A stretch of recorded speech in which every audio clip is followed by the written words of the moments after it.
সমস্ত ইস্যুতে তারা ওয়াকআউট করেছেন, ওখানে কিছু কিছু তথ্য সঠিক ছিল না, ওনারা সঠিকভাবে উপস্থাপন করেনি। হয়তো তারা সরকারি দলের উপরে বিভিন্ন বিষয়ে দোষ চাপিয়েছেন বলা যায়। সেই বিষয়গুলো আমরা তাৎক্ষণিকভাবে যতটুকু অ্যাড্রেস করা দরকার পার্লামেন্টে সেইটুকুন আমরা অ্যাড্রেস করেছি, এবং সমস্ত বক্তব্যগুলো দেখা গেছে তারা বাইরে থেকে রেডি করে নিয়ে গেছে, which is good, I appreciate it.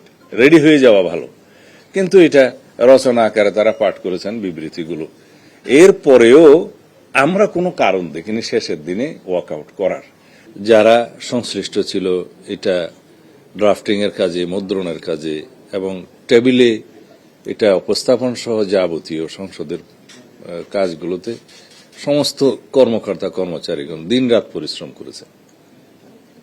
শেষের দিনে আমাদের সময় স্বল্পতার কারণে কোনো কোনো বিল কম্পারেটিভ স্টেটমেন্ট এবং বিলের কপি হয়তো আমরা বিলটা উত্থাপনের আগে খুব বেশি সময় আগে টেবিলে পাইনি।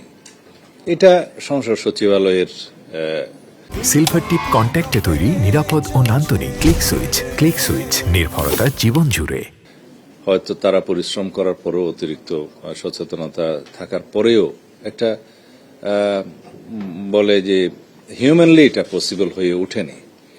এই বিষয়ে দৃষ্টি আকর্ষণ করা হয়েছে মাননীয় স্পিকারের, এবং বিরোধী দলের পক্ষ থেকেও বলা হয়েছে।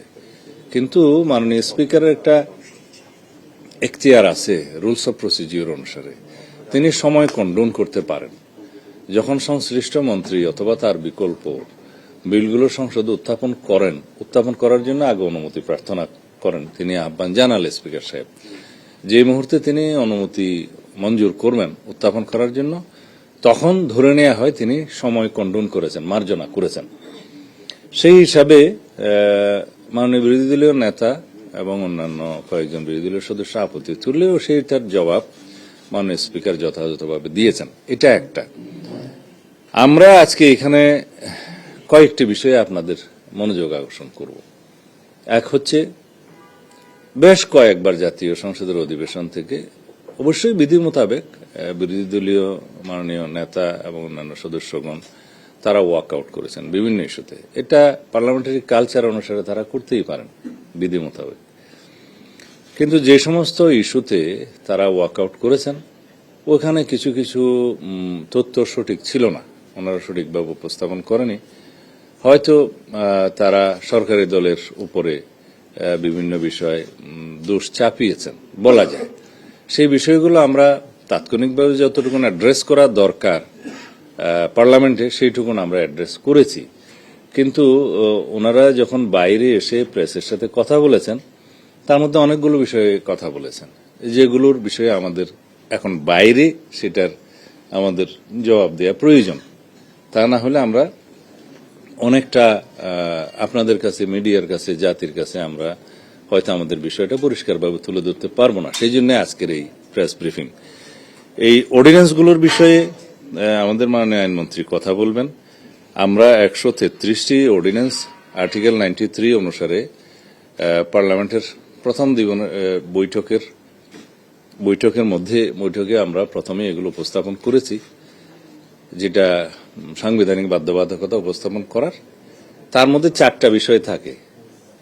হয় 30 দিনের মধ্যে এগুলো অনুমোদন করতে হবে, অথবা অননুমোদন করতে হবে, অথবা এগুলো বিল আকারে অথবা সংশোধিত আকারে আমাদেরকে সেটা পার্লামেন্টে তুলে স্ব মন্ত্রণালয়ের যে সমস্ত অর্ডিন্যান্সগুলো জারি করা হয়েছিল সেগুলো আইনে পরিণত করতে হবে।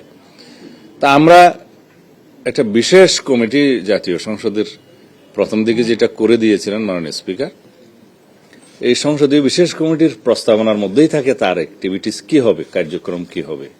তাতেই বলা হয়েছে যেহেতু এখন মন্ত্রণালয় সম্পর্কিত কমিটিগুলো, স্থায়ী কমিটিগুলো এখনো গঠন করা সম্ভব হয়নি, সেই জন্য এই বিশেষ কমিটি অধ্যাদেশগুলো পর্যালোচনা করে সংসদে রিপোর্ট পেশ করবেন। সেটা সংক্ষিপ্ত সময়ের মধ্যে 3টা লং সেশনে আমরা বসে বিশেষ কমিটিতে এপ্রিলের 2 তারিখে সেটা বিশেষ রিপোর্ট সংসদে সেই কমিটির আহ্বায়ক আমাদের মাননীয় সংসদ সদস্য অ্যাডভোকেট জয়নাল আবদিন সাহেব প্লেস করেছেন। তার মধ্যে কয়েকটা ভাগে এটা প্লেস করা হয়েছে। তার মধ্যে 98টি অর্ডিন্যান্সের ব্যাপারে প্রথম ভাগে বলা হয়েছে এটা অ্যাজ ইট ইজ আমরা সংসদে যেভাবে আছে সর্বসম্মতিক্রমে পাশ হবে।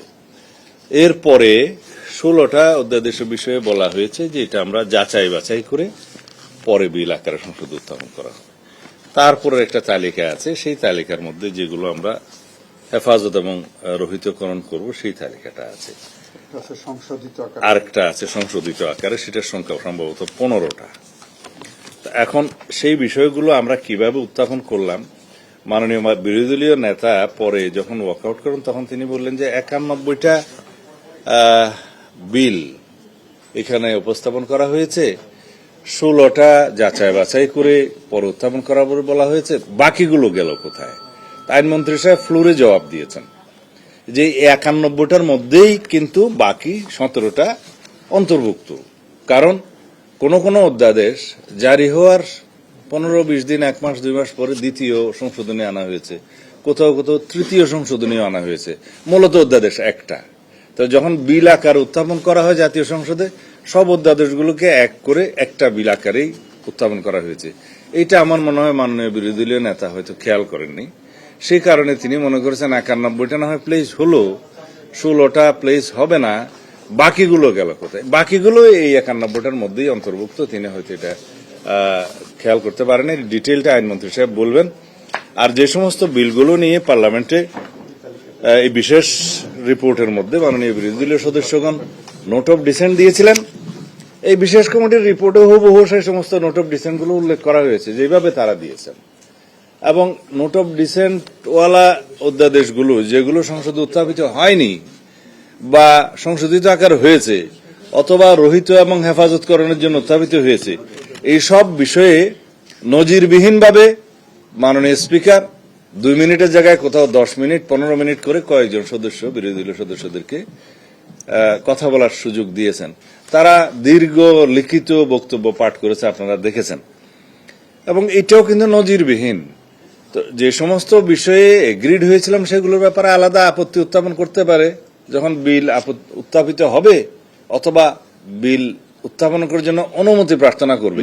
এই স্টেজটাকে বলা হয় পার্লামেন্টের প্র্যাকটিসে, কেউ আপত্তি দিলে অনেক সদস্য সংখ্যা থাকলেও একজনকে এর উপরে কথা বলতে দেয়া হয়। 2-1টা বিলের ক্ষেত্রে আমি দেখেছি মাননীয় স্পিকার কয়েকজনকেও চান্স দিয়েছেন, সুযোগ দিয়েছেন। 2 মিনিটের জায়গায় যেটা আগের ট্রেডিশন 10 মিনিট 15 মিনিট করে দিয়েছেন। এবং সমস্ত বক্তব্যগুলো দেখা গেছে তারা বাইরে থেকে রেডি করে নিয়ে গেছে, which is good, I appreciate it, ready হয়ে যাওয়া ভালো। কিন্তু এটা রচনা আকারে তারা পাঠ করেছেন বিবৃতিগুলো। এরপরেও আমরা কোনো কারণ দেখিনি শেষের দিনে ওয়াকআউট করার। সেটা যেটা হয়েছে জুলাই স্মৃতি জাদুঘর, সেটা হ্যাঁ রিপোর্টের মধ্যে অ্যাজ ইট ইজ পাশ করার জন্য সবাই এগ্রিড হয়েছিল, কিন্তু মন্ত্রণালয় যখন বিলটা আনে অ্যাজ ইট ইজ আকারেই আনছে। কিন্তু কোন বেসরকারি সদস্য যখন কোন সংশোধনী আনে এবং সেটা যদি রিজনেবল মনে হয় সংসদের কাছে বা সরকারি দলের কাছে, মেজরিটি পার্টির কাছে, তখন সেটা সংসদের বিবেচনায় নেওয়া যায় এবং সেই সংশোধনীটা ভোটাভুটির মধ্যে গৃহীত হয়। হ্যাঁ, এখানে তারা আপত্তি দিয়েছেন, তারা কিন্তু কোন সংশোধনী এনে তারপর আপত্তিটা দিতে পারতেন, তারপরেও তাদেরকে কথা বলার সুযোগ দেওয়া হয়েছে। বিষয়টা হচ্ছে জুলাই স্মৃতি জাদুঘরের নিয়ন্ত্রণ মন্ত্রণালয় থাকবে না কোনো মন্ত্রণালয়ের বাইরে বেসরকারি লোক থাকবে। কিউরেটর কে হবে সেটার বিষয়ে বলা নেই, যদিও তিনি এখন বেসরকারি বাইরের মন্ত্রণালয়ের বাইরের একজন বিশিষ্ট ব্যক্তি। কিন্তু সেই আইনে অবসর গ্রহণের বিষয়টা বা পদত্যাগের বিষয়টা যেভাবে বলা হয়েছে, সেই ব্যক্তি স্বেচ্ছায় পদত্যাগ না করলে রোজ কিয়ামত পর্যন্ত তাকে সরানোর কোনো সুযোগ ওই আইনে রাখা হয় নাই। সেই জন্য বলা হয়েছে আইদার তিনি সরকারের কাছে পদত্যাগ করবেন অথবা কোনো কারণে যদি সরকার রিজনেবলি মনে করে যে তাকে অপসারণ করা দরকার, সেই সুযোগটা সরকারের কাছে আছে।